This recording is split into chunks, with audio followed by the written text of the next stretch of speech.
പച്ച പുതച്ചു നിൽക്കുന്ന പാടത്തിന് നടുവിലായി മലനിരകളുടെ പശ്ചാത്തല ഭംഗിയോടുകൂടി ഒരു ക്യാൻവാസിലെ പെയിന്റിംഗ് പോലെ അതിമനോഹരമായ ഒരു ക്ഷേത്രം. തൃശൂർ ജില്ലയിലെ വളരെ പ്രസിദ്ധമായ ഉത്രാളിക്കാവ് ശ്രീ രുദ്രമഹാദേവി ക്ഷേത്രം. ഷൊർണൂരിൽ നിന്നും തൃശൂരിലോട്ട് പോകുന്ന സ്റ്റേറ്റ് ഹൈവേയിൽ വടക്കാഞ്ചേരി എത്തുന്നതിന് മുന്നേയായി ഇടതുവശത്തായിട്ടാണ് ഈ ഒരു മനോഹരമായ ക്ഷേത്രം. മഴച്ചാറ്റിലേറ്റ് കിടക്കുന്ന അതിവിശാലമായ നെൽപ്പാടങ്ങളും അതിന് നടുവിലെ ക്ഷേത്ര ഭംഗിയും പിന്നിലുള്ള ചെറുതായി മഞ്ഞു പൊതിച്ചു നിൽക്കുന്ന മലനിരകളും എല്ലാം ചേർന്ന് ഉത്രാളിക്കാവിന്റെ ഒരു ഭംഗി ഈ ഒരു സമയത്ത് വന്ന് അനുഭവിക്കുക തന്നെ വേണം.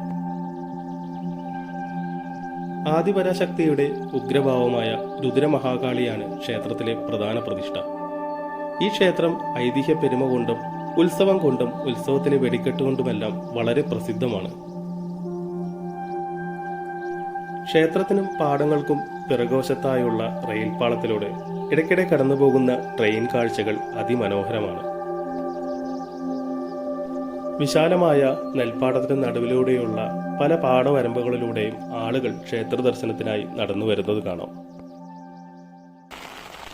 തലപ്പള്ളിയിലെ പ്രമാണിയും മൂകാംബിക ഭക്തനുമായിരുന്ന കേളത്തച്ഛൻ കാശി യാത്ര കഴിഞ്ഞുള്ള തന്റെ മടക്കയാത്രയിൽ അകമലക്കുളത്തിൽ കാൽ കഴുകി തിരിച്ചു പോകാൻ തുടങ്ങുമ്പോൾ ഓലക്കുട ഉറച്ചു പോവുകയും ദേവി ചൈതന്യം വെളിപ്പെട്ട അദ്ദേഹം മുല്ലക്കൽ തറവാട്ടുകാരനവരോടൊപ്പം ഓലക്കുട ഉറച്ച സ്ഥാനത്ത് ദേവി ചൈതന്യത്തെ യഥാവിധി പ്രതിഷ്ഠിക്കുകയും ചെയ്തു. ഇത് അകമല ആലിൻചുവട്ടിലെ മൂലസ്ഥാനത്താണ്. പിന്നീട് കാലാന്തരത്തിൽ ഈ ഭാഗം കാട് പിടിച്ചു പോവുകയും പൂജാതി കർമ്മങ്ങളെല്ലാം നിന്നു പോവുകയും ചെയ്തു.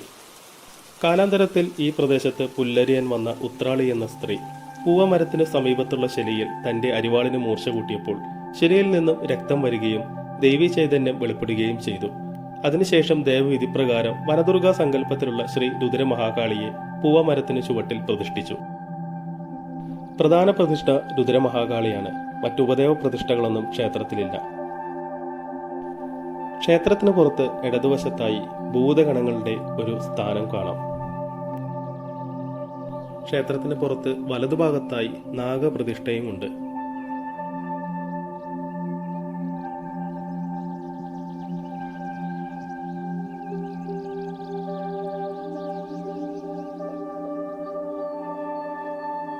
ഒരാഴ്ച നീണ്ടു നിൽക്കുന്ന ഉത്സവ ആഘോഷങ്ങളുടെ അവസാന ദിനമായ കുംഭമാസത്തിലെ രണ്ടാമത്തെ ചൊവ്വാഴ്ചയാണ് പ്രസിദ്ധമായ ഉത്രാളിക്കാവ് പൂരം. വടക്കാഞ്ചേരി, കുമരനെല്ലൂർ, എങ്കക്കാട് എന്നീ 3 ദേശങ്ങളാണ് പൂരത്തിലെ പ്രധാനികൾ. ഓരോ ദേശവും 11 ആനകൾ വീതം 33 ആനകൾ അണിനിരക്കുന്നതാണ് ഉത്രാളിക്കാവ് പൂരം. പൂരത്തിനോടനുബന്ധിച്ച് നടത്തുന്ന ഉത്രാളിക്കാവിലെ അതിഗംഭീരമായ വെടിക്കെട്ട് വളരെയധികം പ്രസിദ്ധമാണ്. കുംഭമാസത്തിലെ വേനലിൽ അതിവിശാലമായി കിടക്കുന്ന ഈ പാടഭൂമിയിൽ നടക്കുന്ന പ്രൗഢഗംഭീരമായ പൂരത്തിന് ഇവിടം മുഴുവൻ ജനസമുദ്രമായിരിക്കും.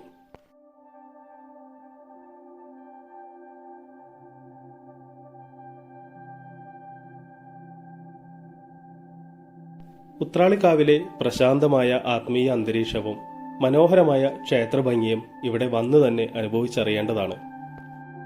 ഉത്രാളിക്കാവ് ക്ഷേത്രത്തെക്കുറിച്ചുള്ള ഈ വീഡിയോ ഇഷ്ടപ്പെട്ടാൽ മറക്കാതെ ഒന്ന് ലൈക്ക് ചെയ്യുക. അഭിപ്രായങ്ങളെ കമന്റുകളിലൂടെ അറിയിക്കുക. അടുത്ത വീഡിയോയിൽ കാണാം. Thanks for watching. Bye bye.